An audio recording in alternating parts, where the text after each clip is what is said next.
I need you to know something. You already are. You already are. You already are. So if you're one of those people that don't have time or want to tell yourself you don't have time to watch the full video and really grasp what I'm going to give you right now, um, that's it. That's the message. You already are.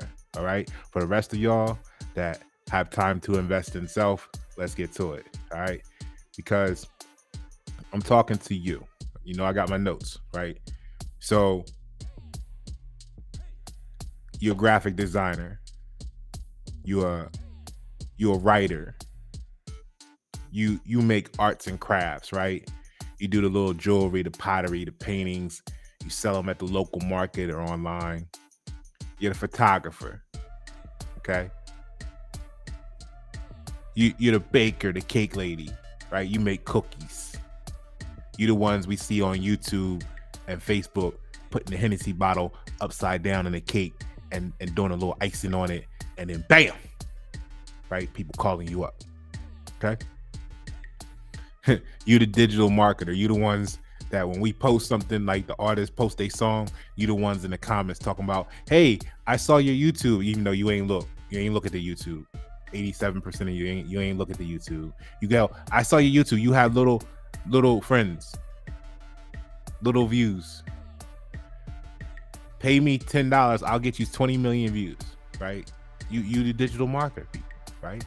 Or you like, give me 20,000 and we gonna, you know what I'm saying? It's always a spectrum, right? So you the digital marketing. You do video production, you do editing, right? You do interior design, right? You stage homes for realtors. You into music production. You make custom clothes. You're a fashion designer. You make content, whatever it is. You on YouTube, you do podcasts, you're a blogger. You do consulting work with no certification. I mean, I'm a fan of that because you got experience. You got observations and experience that you can share. Who gives a fuck if you got a cosign on a piece of paper? That's the problem. Society wants you to have a cosign for everything before they, right? So, in other words, you're a creator of some sort. You are a producer. Okay? Now here's the thing. I want you to know, because what we do, no matter what craft you're in, right? Is your craft means a lot to you, right? That's why you're doing it.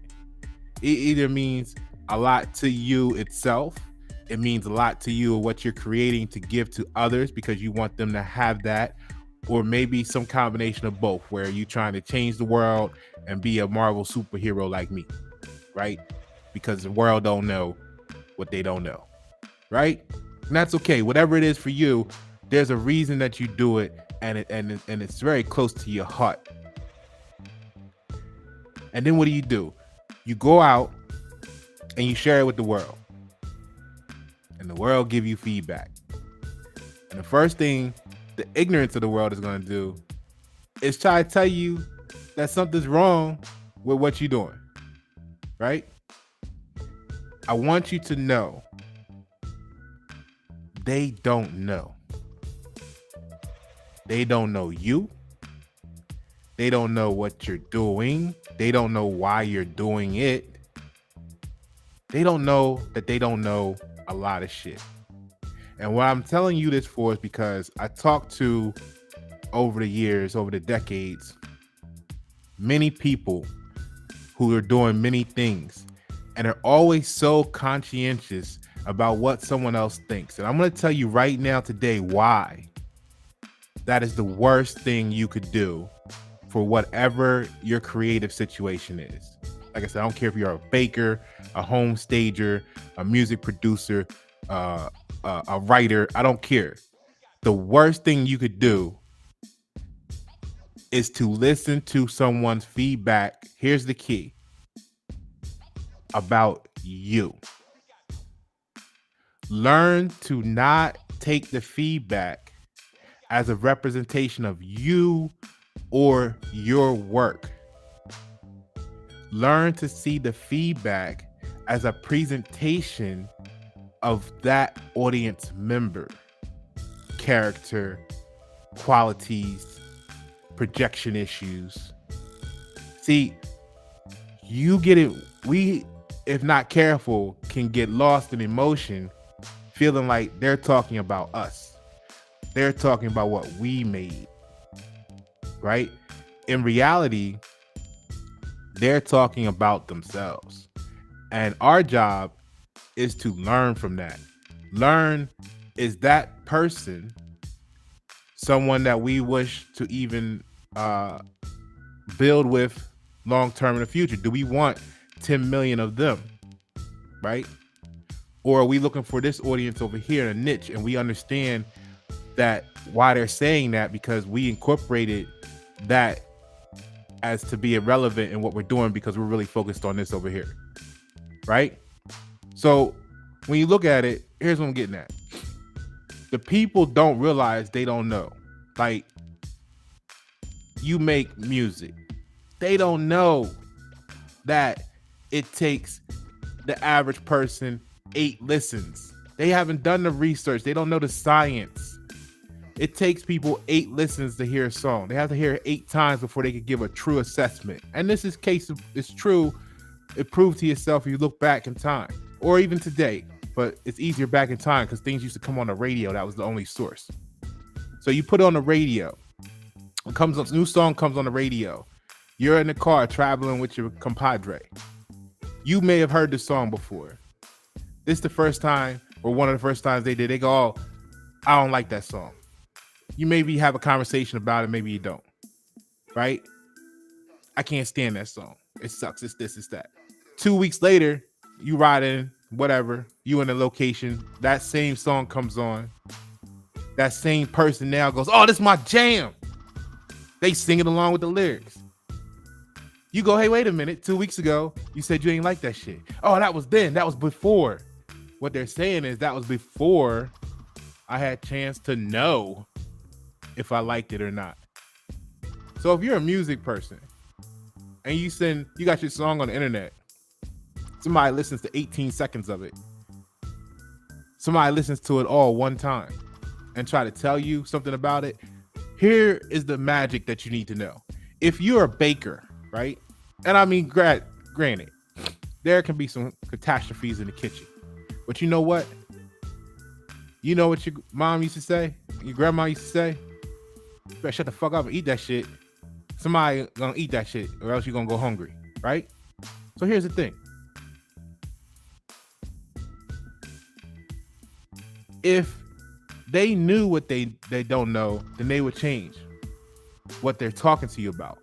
But these people out there, if you're doing a website for someone and they got $150 budget and they want you to make them a $20,000 website, but what they're going to do is they're going to talk about your work afterwards or the experience.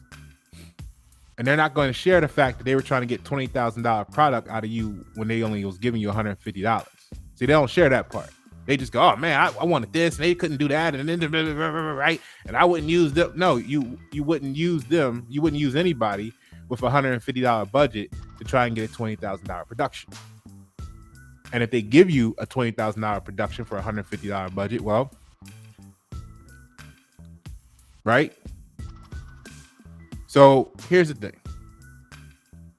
You're talking to people, the same people who go out and buy the newest phone because it's the latest smartphone, gaming console, video game gadget, and it's amazing. This is the greatest thing ever. And then a year later, they have all these complaints about it as to why they need to get a new one. These are going to be the same people that go and get a new job and pretend to themselves that the new job is so amazing. But then when they get more familiar with the company, the culture of the company, the workload, the management is racist, whatever it is, they find all these dislikes all of a sudden, right? These are the same people that'll move to a new place for the adventure and then complain about the cultural differences, which is the adventure. These are going to be the people who think starting a business is not stressful, long hours, and there's financial certainty, right? You're talking to people who buy a car today. It's the greatest thing in the world until they get the maintenance costs and the depreciation and the issues of the vehicle's reliability. Like, I remember I got the Mercedes, the last Mercedes, and I was like, yeah, this is going to be my travel. I'm going to be able to go distance. It's built to go distance. Come to find out, the fucking paint's peeling off.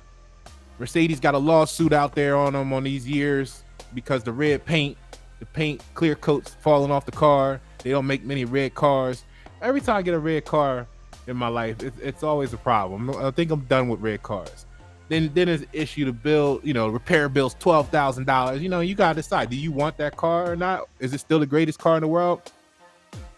It probably is, but you pull up places, people are like, oh, is that your car? That's a great car. Oh my God, that's amazing. Like, it's a fucking Mercedes E350 coupe. Like, I'm trying to get to the Murciélagos. You know what I mean? Like, that's what's on my mind. I'm grateful for what I have. I like to go fast, I like to race, but when you're around the wrong people, they put the wrong energy on you, right? So these are gonna be the same people who don't know that going into it. Like, oh, I'm gonna get this car today, I may not like it next year, right? Pets. These are the same people that got pets, and then they get the pet, and then like, fuck, I gotta feed the dog, I gotta take the dog out, I gotta do this, I gotta do that, right? These are the same people who get married. Like, this is what you gotta think about it for a moment. I know it sounds simple, but this is the part that we don't think about as a creative minds. If you're not careful, you're going to let the people who don't even know who they are themselves tell you who and what you're supposed to be, right? These are going to be the same people who get married, celebrate it with enthusiasm, spend 10 years salary on a ring and a wedding, and then discover that they have challenges like communication, or find out that they're not even compatible, or their life goals are different after the fact. But they got something to tell you about what you're doing and what you're making and what's wrong with it and why they don't like it today, right? Like, that couldn't be different once they get more experience with it, because everything I presented to you so far shows that they said, oh, this is great, and then they found out it wasn't later. So what we know about a two-way street is it's always two ways. So if you could think something is great now and find out it's not later on for you, then you could think something is not great now and find out later on that it is for you. See, that's where people fail, right? Home ownership. They go and get this bank product and they get a death pledge, and they go, oh, I'm better than you because I have a commitment for the rest of my life. That means I just gotta like do 30 years of fucking slavery to try and say I don't own nothing ever, because once you think you pay it off, you still didn't pay it. You know the whole story, right? So those people, these are the same people you're talking to. The ones that get a new hobby, right? And they're excited, and then they realize the investment and the time, resources, capital that it takes to sustain that hobby. And then they question do they enjoy it anymore or not? These are the ones that want to start a family with you just to put you on child support. Like, these are the people you're talking to in some cases. Like, they didn't, the sleepless nights, the financial demands, they didn't care about all that when they were fucking your brains out, right?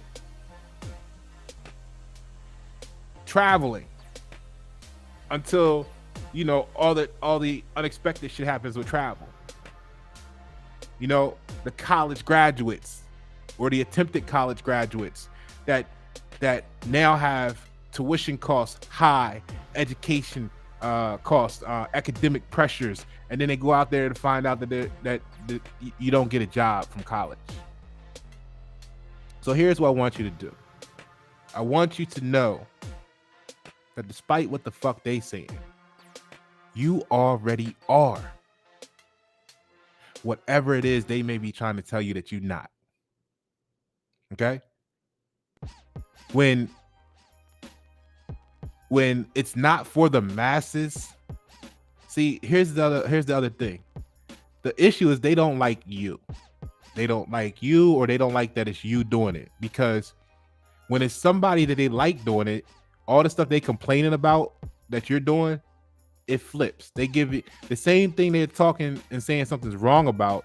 They go and say, "Oh, this is amazing that so and so did it like this," and you're sitting there like, "That's the way I did mine." And you said it was fucked up.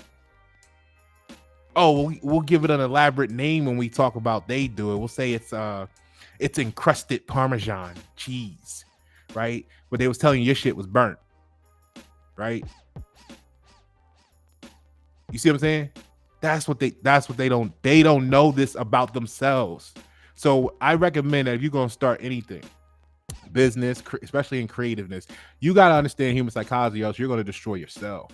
Unless you're just one of the people, and I'm not knocking them if this is what you do, because maybe you're focused more on money than just, building a profit, building revenue, than doing something you actually create yourself and develop and refine and manufacture.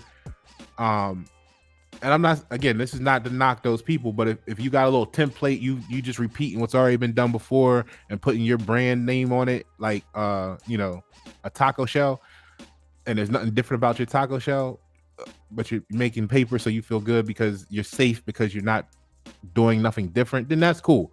But if you're creating something new, if you're creating software, if you're creating new learning courses, if you're creating anything from scratch and developing it new, it would be good to study human psychology to some degree, because if not, the humans will destroy you, right?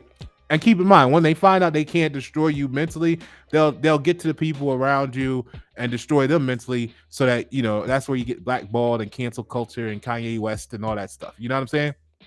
Now, if you have the budget to sustain that period of time, then it's great. Like Kanye, you go from a billionaire to 400 million. All right, damn, sucks, but still 400 million in the bank. You know what I mean? Like, you're not doing bad. You can still do what you want to do and make moves, right? The issue is when cutting and cutting edge and coming out with something new, right? The problem is you doing that tells everybody else that the person that said you had to do it their way is wrong. And if they're trying to be the cookie master industry guru, then they can't have you make cookies your way. So that's when the little dumb shit comes in. Like, that's why they blackball you. That's why they want to bankrupt you. That's why they gang stalk you and all that stuff, because they're trying to suppress the fact that you are genuine. And it's okay to be genuine. All right. But here's what happens when you maintain your genuineness and you get to the point where instead of the hate, you find the people. See, it's not that people can't have their opinion. It's that you need to understand the dynamics of, okay, that represents this type of mindset. Is this the type of mindset I want to be customers or affiliated with my brand? Right? If not, don't worry about, study from the feedback, because maybe you put something in there to deter them, and maybe that's what they're complaining about. Well, I didn't like it because of this. You know what? It's working. It's working. I'll put that in there just to keep people like you or that mentality separated. It's working. Or maybe, it's another thing you could learn from it.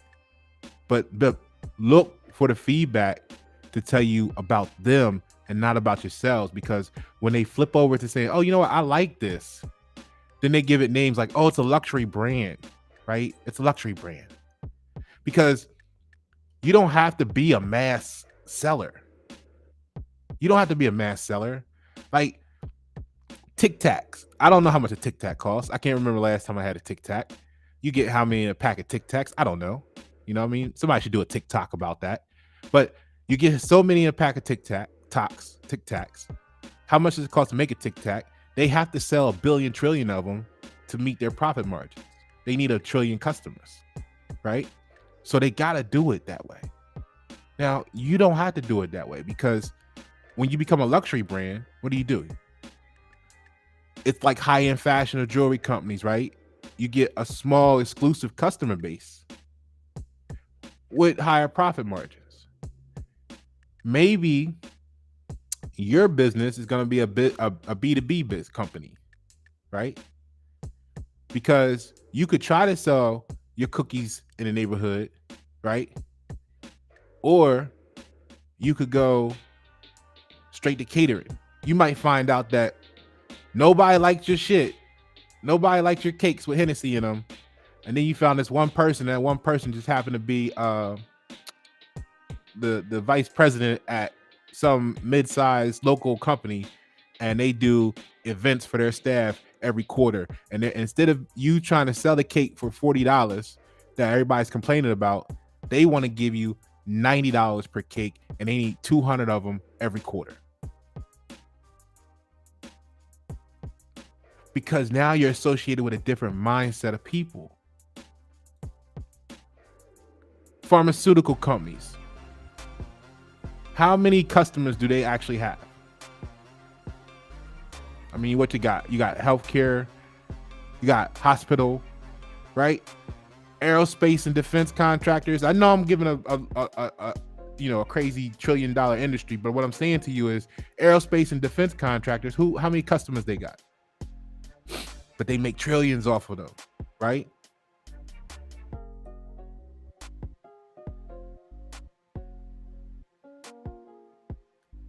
Exclusive club memberships, high-end restaurants is the same way. The Michelin star restaurant, everybody can't afford to go there, first of all. So you got a small base of clientele that appreciate the exclusivity, right? So they are willing to pay a premium for it. And then sometimes some of us get up in there and be like, damn, I don't even know why this steak was, like how many times you see the post about the Salt Bay dude or something. They talking about the steak or, whatever steak company or whatever this company or Godiva Chocolate, whatever it is. And they're like, damn, I don't know why this steak is $700. It was this, it was that, it was blind, right? Part of it's the atmosphere, the ambiance, the exclusiveness. Okay. They call it, when you go to Burlington Coat Factory, it's racks on racks on racks. Unless you're in the big and tall like me, then you only got 2 racks. Right? But you go to a place that only got a couple racks, that's what they call it, the boutique. All right. So some of us, I want you to know that you're not creating mass market shit because you're not in tune with the masses. All right. You're boutique. All right. But what I need you to know, as I stated in the beginning, if you've taken the time, here's the key. I mean, we're not going to just pretend, right? But if you've taken the time to do the research, to study the science, to test your own product out, to know why you chose vanilla instead of baking soda, right? Then can't nobody tell you why you should do something different. The key is, if you've done the science and research to know, can't nobody tell you. But take the time to learn about them from the feedback they give. Keep record of it. Make a Excel spreadsheet if you want to. Look at your data. I enjoy people feedback. Even what somebody else would say, oh, that was terrible. They said, tell me why. Oh, it sounded like okay, what were you listening to it on? Oh, these old headphones. And okay. I was listening to it from the speaker on my 5-year-old phone. Oh, okay. right? Someone tastes your cake after they just, I don't know, was drinking lemonade. I like to drink straight lemon juice, like the what you put in tea and stuff, like, or squeeze. You know, I like to drink straight lemon juice. That's pretty much what I'm on right now: lemon juice and water. That's so. If I drink lemon juice and then eat your cake, a conscious person is gonna know, hey, that's going to affect the flavor. I might not be getting the real deal, but the ignorant person is gonna go run out and say, no, I didn't like that. Right? It was bad. They don't know why it was bad. It could have been user error, right? Just like when they listen to your songs the first time, they can't tell you if they like it or not because they don't know if they like it or not yet themselves, but they think they do because they don't know what they don't know. All right. So think about that. All you creatives out there, take the equation. You know, I'm equation, not variables. I know I've been going for a minute. This is on YNet7. This is on Pasha Pyro on YouTube. This is on both the Facebook pages at the same time right now. If you're rocking with me, rock with me on the Facebook page. That's where everything like kind of drops right away. And then like Twitter and LinkedIn and all that stuff, they get stuff like that I see fit. You know what I mean? Because again, their audience is the different type of audience. So you just gotta look at who you are. I dump it all the same. I don't change it except for Twitter where you gotta chop it down because it don't fit. But other than that, be you, be genuine.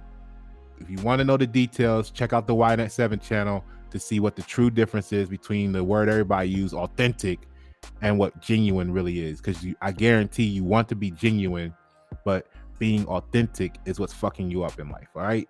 Or trying to be authentic is what's fucking you up. And if you're not being fucked up, it's because you're really genuine. And then you need to be able to explain that to your community and future generations so that we can embrace genuine in the future going forward as a community, right? All right, Pasha Pyro, thank you for tuning. Enjoy.